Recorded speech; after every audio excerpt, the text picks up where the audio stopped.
विद्यार्थी मित्रों, मैं बावस्कर सर पत्र लेखन के पार्ट 2 में मैं सभी का स्वागत करता हूँ। मैंने कहा था कि पत्र लेखन के कुछ उदाहरण लेकर हम उसकी चर्चा करेंगे।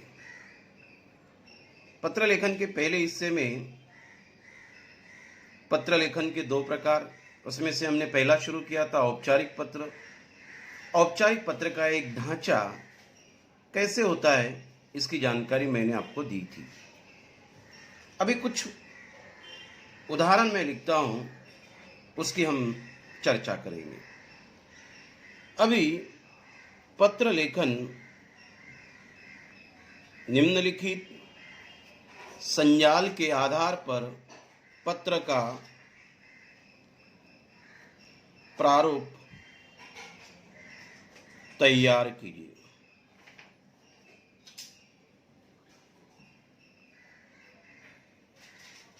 बच्चों, परीक्षा में आपको 2 पत्र दिए जाते हैं, औपचारिक और अनौपचारिक, लेकिन केवल अभी हम फिलहाल चर्चा कर रहे केवल औपचारिक पत्र की ही चर्चा कर रहे। जैसे पहला जो उदाहरण है, मैं प्रश्न तैयार कर रहा हूं, अजय देशपांडे 203 मातृछाया गांधी मार्ग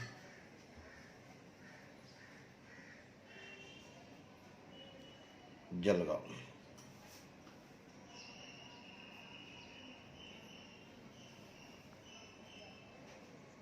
दूसरा हिस्सा रहेगा प्रधानाचार्य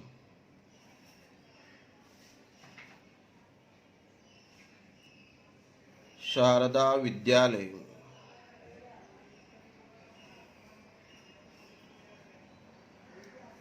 रिंग रोड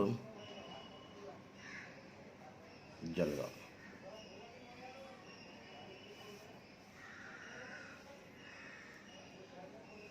चार दिनों का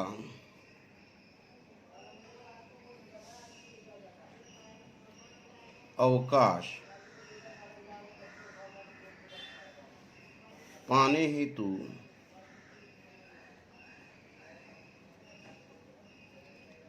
बच्चों, कभी हम देखते हैं तो इस पत्र में मैंने इसे 3 हिस्से बनाए।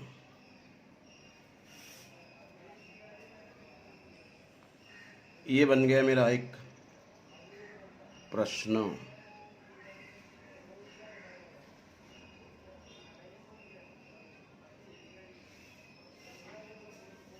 इस प्रश्न के मुख्य 3 हिस्से।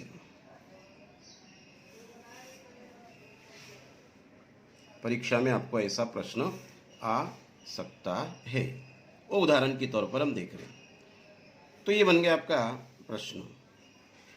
प्रश्न को ही हमें कुछ प्रश्न करना है। पत्र कौन लिखता है? प्रश्न को ही हमें कुछ प्रश्न पूछना है। पहला प्रश्न होगा, पत्र कौन लिखता है? यह हमारा पहला प्रश्न। इस पत्र को मैं दूसरा प्रश्न पूछूंगा, पत्र किसे लिखा जाता है?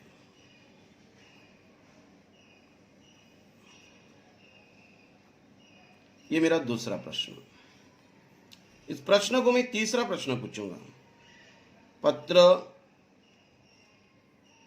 किस विषय के बारे में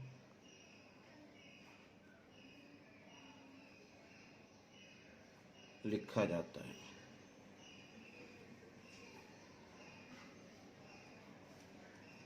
कितने प्रश्न पूछे मैंने पत्र को? 3 प्रश्न। पहला प्रश्न है, पत्र कौन लिखता है? पत्र किस विषय के बारे में पत्र किसे लिखा जाता है? और पत्र किस विषय के बारे में लिखा जाता है? ये 3 प्रश्न मैं ऊपर दिए गए प्रश्न को पूछूंगा, तो मुझे जवाब शायद मिल जाएगा। बच्चों, पत्र कौन लिखता है मतलब ये हो गया फ्रॉम, जिसे हम कहते प्रेषक। पत्र लिखने वाला, भेजने वाला। पत्र किसे लिखा जाता है उसे हम कहते टू, इसे हिंदी में कहते प्रति। पत्र किस विषय के बारे में लिखा जाता है उसे हम कहेंगे सब्जेक्ट, उसे हम कहेंगे विषय। पत्र कौन लिखता है, मतलब लिखने वाला, प्रेषक, फ्रॉम, यहां से पत्र जा रहा है। पत्र कहाँ जा रहा है, किसको जा रहा है, टू, प्रति। पत्र किसे लिखा जाता है, पत्र किस विषय के बारे में लिखा जाता है उसे हम सब्जेक्ट कहेंगे, उसे विषय कहते हैं। अभी ये तीनों मैं इस प्रश्न को पूछूंगा। पत्र कौन लिखता है, अभी प्रश्न को मैं पढ़ूंगा। अजय देशपांडे, 203 मातृछाया, गांधी मार्ग, जलगांव। प्रधानाचार्य, शारदा विद्यालय, रिंग रोड, जलगांव। 4 दिनों का अवकाश, अवकाश मतलब छुट्टी, पाने हेतु। तो अजय देशपांडे एक विद्यार्थी, वो पत्र लिख रहा है। पत्र लिख रहा है मतलब ये बन जाएगा फ्रॉम, जिसे हम कहेंगे प्रेषक। पत्र किसे लिखा जा रहा है, प्रधानाचार्य को। प्रधानाचार्य को पत्र लिखा जा रहा है मतलब इसे कहेंगे टू, जिसे हिंदी में कहते प्रति। अवकाश चाहिए, छुट्टी चाहिए, कितने दिनों की, 4 दिनों। 4 दिनों का अवकाश पाने हेतु, मतलब ये बन जाएगा आपका सब्जेक्ट, जिसे हम कहेंगे विषय। बच्चों, पहले एक ढांचा तो मैंने बनाकर आपको दिखाया था। ये पत्र लिख रहा है अजय देशपांडे, 203 मातृछाया, गांधी मार्ग, जलगांव से। पत्र जा रहा है प्रति, सेकंड एड्रेस, प्रधानाचार्य, शारदा विद्यालय, रिंग रोड, जलगांव को। और किस बारे में जा रहा है, सब्जेक्ट, 4 दिनों का अवकाश पाने हेतु। अभी औपचारिक पत्र में मैंने एक ढांचा आपको बनाकर दिया था। अभी उस ढांचे की और थोड़ी चर्चा हम करते हैं। देखिए, पहला मैंने बताया था दिनांक, तो दिनांक हमें लिखना पड़ेगी। दूसरा एड्रेस होगा प्रति वाला, प्रति वाला मतलब जिसके नाम पत्र जा रहा है। पत्र जा रहा था बच्चों किसके नाम, प्रधानाचार्य के नाम जा रहा था, उसका संपूर्ण पता हमें लिखना पड़ेगा। उसके बाद आएगा हमारा ईमेल आईडी विद्यालय का, शारदा विद्यालय @gmail.com। विषय आएगा 4 दिनों का अवकाश पाने हेतु। संदर्भ इसमें नहीं आएगा क्योंकि इसके पहले हमने कोई पत्र लिखा ही नहीं। महाशय, विषय को लेकर हमें स्पष्टीकरण देना होगा। फिर भवदीय, स्कूल से संबंधित है मतलब भवदीय नहीं आएगा, क्योंकि भवदीय जो होता है वह, उसके अलावा हमें यहाँ आएगा आपका विद्यार्थी। फिर विद्यार्थी का नाम आएगा, पता पूर्ण, और विद्यार्थी का ईमेल आईडी। नाम आएगा और नाम के बाद उसका ईमेल आईडी। तो इसकी चर्चा आज हम करने वाले हैं। तो शायद ये समझ में आया होगा आपको, एक प्रश्न का बाइफिकेशन कैसे करना चाहिए, उसको विभाजित कैसे करना चाहिए। उसी प्रश्न को हमें कितने प्रश्न पूछना है, 3 प्रश्न पूछना है। तो उदाहरण के तौर पर हम क्या करेंगे, एक पत्र को हम सॉल्व करते हैं। देखिए,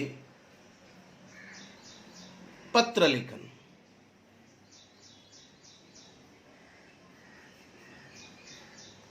अभी प्रश्न तो आपके पास है और प्रश्न आपने समझ लिया है। पहला स्टेप होता है हमारा दिनांक।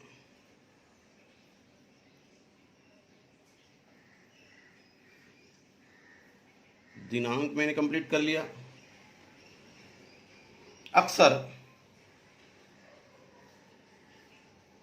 दिनांक अंकों में और अक्षरों में दोनों जगह, दोनों तरीके से हम लिख सकते हैं। तो दिनांक अक्सर मैंने लिखा है, काल्पनिक दिनांक में लिखता हूं, जैसे 5 मार्च 2020 फुल स्टॉप। ये हो गया मेरा पहला स्टेप, पहला पॉइंट, दिनांक। फिर जिसके नाम पत्र जा रहा था, किसके नाम पत्र जा रहा था, पत्र जा रहा था प्रधानाचार्य के नाम। तो प्रधानाचार्य का संपूर्ण पता हम लिखेंगे। आइए प्रधानाचार्य का पता लिखते हैं। उसके पहले हमें एक पंक्ति छोड़ देना है, शब्द लिखना है प्रति। कॉमा या योजक चिन्ह का इस्तेमाल आप कर सकते हैं। फिर प्रति लिखने के बाद संपूर्ण पता उचित संबोधन के साथ हमें लिखना है। इसी के नीचे मां करके मतलब माननीय, रिस्पेक्टिव प्रधानाचार्य।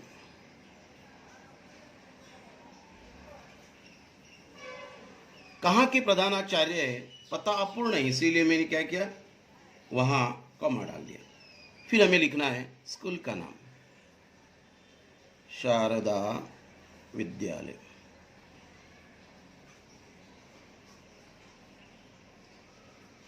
पता अपूर्ण है इसीलिए मैंने कॉमा लगा दिया। रिंग रोड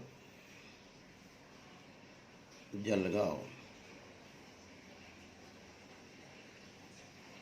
पता पूर्ण हो गया इसीलिए मैंने फुल स्टॉप लगाया। देखो, दिनांक के बाद मुझे एक पंक्ति छोड़ देना है। उसके बाद प्रति माननीय प्रधानाचार्य, शारदा विद्यालय, रिंग रोड जलगांव। ये हो गया मेरा सेकंड स्टेप। अभी एक पंक्ति मुझे और छोड़ देना है। फिर मैं लिखूंगा ईमेल आईडी, ईमेल आईडी। अभी ईमेल आईडी जो स्कूल का हमें लिखना है। अभी स्कूल का लिखना है, उसके आगे मैंने योजक चिन्ह का इस्तेमाल कर दिया। यह हमें अंग्रेजी में लिखना है। ईमेल आईडी, ईमेल आईडी मैंने चाहे तो उसको रेखांकित किया। फिर लिखना है शारदा, SHARDHA, शारदा विद्यालय @gmail.com।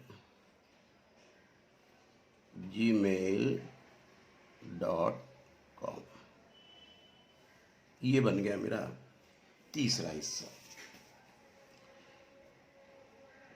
बच्चों, आगे का स्टेप होगा विषय। एक लाइन मैंने छोड़ दिया, फिर मैंने विषय लिखूंगा। विषय था हमारा 4 दिनों का अवकाश पाने हेतु। 4 दिनों का अवकाश पाने हेतु क्या आएगा, प्रार्थना पत्र। फुल स्टॉप, पूर्ण विराम। स्कूल से जो भी संबंधित पत्र होते हैं बच्चों, वह सब प्रार्थना पत्र में ही आती। अशुद्ध जल आ रहा है, महानगर पालिका को शिकायत पत्र होता है। दिन रात रिकॉर्ड बज रहा है, शिकायत पत्र। किताबों की मांग करना है, निवेदन पत्र। लिपिक के लिए आपको आवेदन पत्र। तो दिनांक होने के बाद हमने लिखा प्रति, ईमेल आईडी, विषय। एक लाइन हमें छोड़ना है, इसमें संदर्भ नहीं लिखना है। फिर आएगा महाशय, फिर कॉमा या योजक चिन्ह का हमें इस्तेमाल करना है। विषय हमारा 4 दिनों का अवकाश पाने हेतु प्रार्थना पत्र। उससे संबंधित हमें विषय स्पष्टीकरण लिखना है। अभी छुट्टी क्यों चाहिए, उसका कोई ना कोई कारण हमें तैयार करना पड़ेगा। क्या कारण है, देखिए क्या कारण। मैं जो पत्र लिख रहा है उसका नाम लिखना पड़ेगा, अजय देशपांडे, आपके विद्यालय का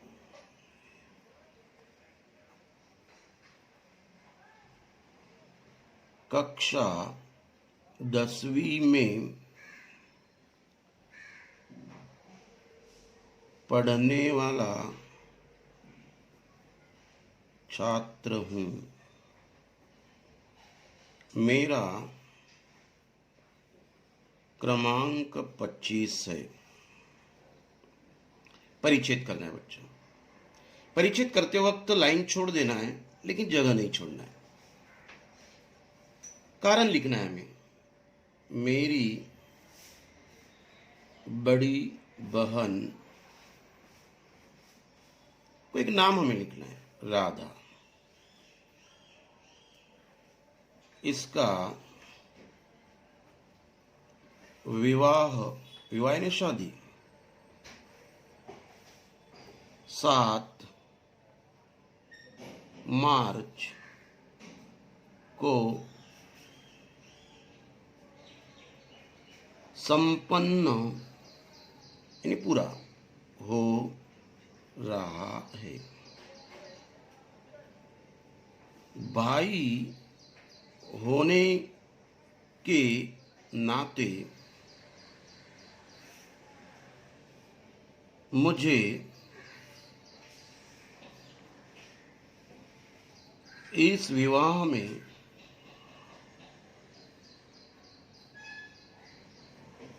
उपस्थित रहना आवश्यक है।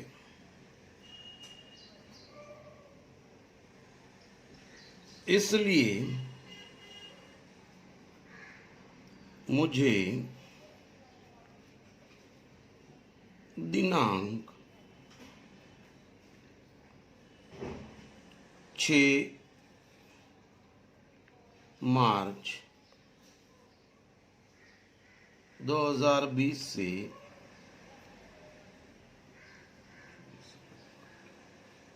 9 मार्च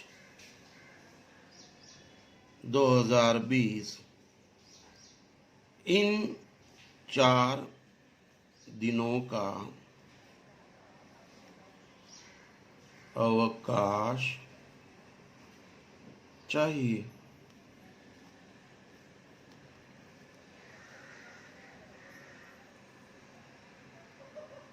पैराग्राफ करना है। इन अवकाश के बीच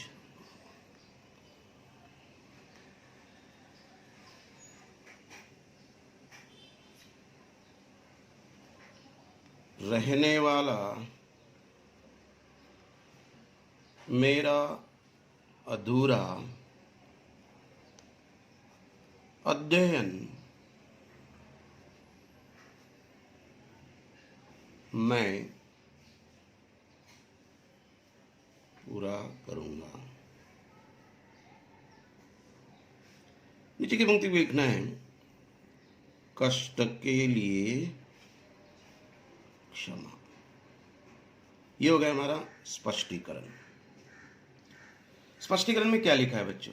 मैं अजय देशपांडे आपके विद्यालय का कक्षा 10वीं में पढ़ने वाला छात्र हूँ। मेरा क्रमांक 25 है। मेरी बड़ी बहन राधा, इसका विवाह 7 मार्च को संपन्न हो रहा है। भाई होने के नाते मुझे इस विवाह में उपस्थित रहना आवश्यक है। इसलिए मुझे दिनांक 6 मार्च 2020 से 9 मार्च 2020 इन 4 दिनों का अवकाश चाहिए। तो ये 9 मार्च, इन अवकाश के बीच रहने वाला मेरा अधूरा अध्ययन मैं पूरा करूंगा। कष्ट के लिए क्षमा। बच्चों अगला स्टेप है, एक पंक्ति छोड़ के आपका विद्यार्थी या छात्र,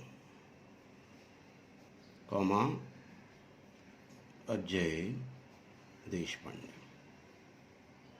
नाम कंप्लीट हो गया, फुल स्टॉप। फिर रहेगा पता, पता के बाद रहेगा नाम, अजय देशपांडे, नाम कंप्लीट हो गया, हमें फुल स्टॉप देना है। उसके बाद 203 एड्रेस लिखना है हमें, मातृछाया, रिंग रोड, कॉमा आएगा, नीचे आएगा जलगांव, फुल स्टॉप। फिर लास्ट स्टेप हमारा जो बच्चों रहेगा, ईमेल आईडी। थोड़ी जगह नहीं इसीलिए मैं एडजस्ट कर रहा हूँ। ईमेल आईडी, तो ये ईमेल आईडी किसका होगा? यहाँ जो पत्र लिखता है उसी का ईमेल आईडी हमें लिखना है। जो पत्र लिखता है उसका ईमेल आईडी ajay@gmail.com। तो इस तरह से ये एक पत्र का ढांचा बन गया। थोड़ी सी चर्चा हम करेंगे और दोबारा। पहला हो गया दिनांक, दूसरा हो गया प्रति वाला एड्रेस जिसके नाम पत्र जाता है, तीसरा हो गया ईमेल आईडी, चौथा हो गया विषय, पांचवा हो गया स्पष्टीकरण, छठा हो गया आपका विद्यार्थी, और सातवां हो गया पता, और आठवां हो गया ईमेल आईडी। तो ये इस प्रकार से ये आपका एक उदाहरण मैंने लिखकर आपको बताया है। कितने अंक के लिए पूछा जाता है? ये रहेगा आपका 5 अंक के लिए औपचारिक पत्र। यस, तो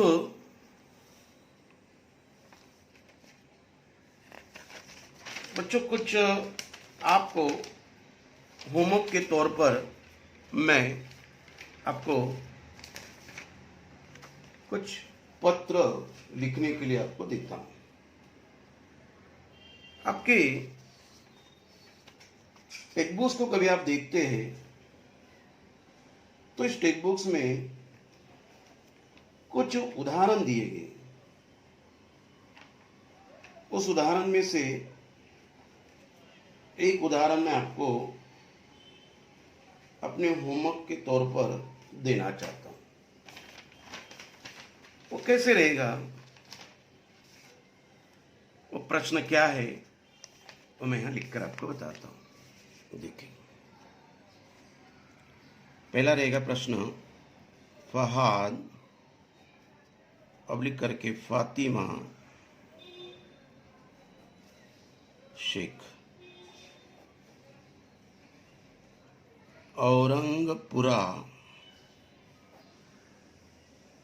औरंगाबाद से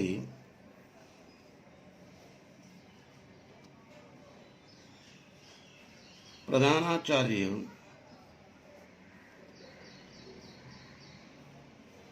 शाह विद्यालय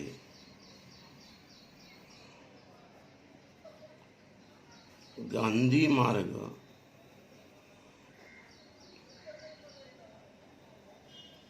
औरंगाबाद को अपना परीक्षा शुल्क माफ करने हेतु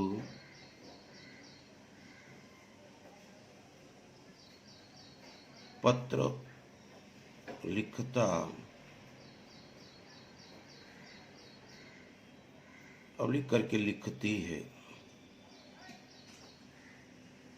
देखो, फहाद फातिमा शेख औरंगपुरा औरंगाबाद से प्रधानाचार्य शाह विद्यालय गांधी मार्ग औरंगाबाद को अपना परीक्षा शुल्क माफ करने हेतु पत्र लिखती। इसको थोड़ा मैं स्पष्टीकरण देता हूं। फहाद नाम का लड़का या फातिमा नाम की लड़की, दोनों में से कोई आप। फहाद शेख औरंगपुरा औरंगाबाद से, यहां से पत्र आ रहा है, ये पत्र लिखने वाला है। प्रधानाचार्य शाह विद्यालय गांधी मार्ग औरंगाबाद को, मतलब औरंगाबाद से पत्र आ रहा है, औरंगाबाद को जा रहा है। फहाद शेख पत्र लिख रहा है, प्रधानाचार्य शाह विद्यालय के नाम पत्र जा रहा है। किसके लिए जा रहा है? अपना परीक्षा शुल्क, परीक्षा एग्जाम शुल्क यानी फीस, जो अपनी परीक्षा फीस होती है वो उनको माफ करने हेतु। मतलब फहाद शेख ये अपना परीक्षा शुल्क भर नहीं सकता, उसका कोई कारण आपको लिखना है। घर की आमदनी अच्छी नहीं है, कमाने वाला कोई नहीं है, बड़ी मुश्किल से गुजारा होता है, इसके कारण इस साल वो परीक्षा शुल्क भर नहीं सकता, मेरा परीक्षा शुल्क माफ हो। ऐसी परिस्थिति में वो कैसे भरेगा? इसीलिए फहाद शेख प्रधानाचार्य को क्या कर रहा है? शाह विद्यालय के नाम पत्र लिख रहा है। बच्चों, ये रहेगा आपका होमवर्क, ये आपको सॉल्व करना है अच्छे से, और कोई शंका होगी तो कभी भी उस शंका का समाधान करने के लिए मुझसे आप कांटेक्ट कर सकते हैं। धन्यवाद।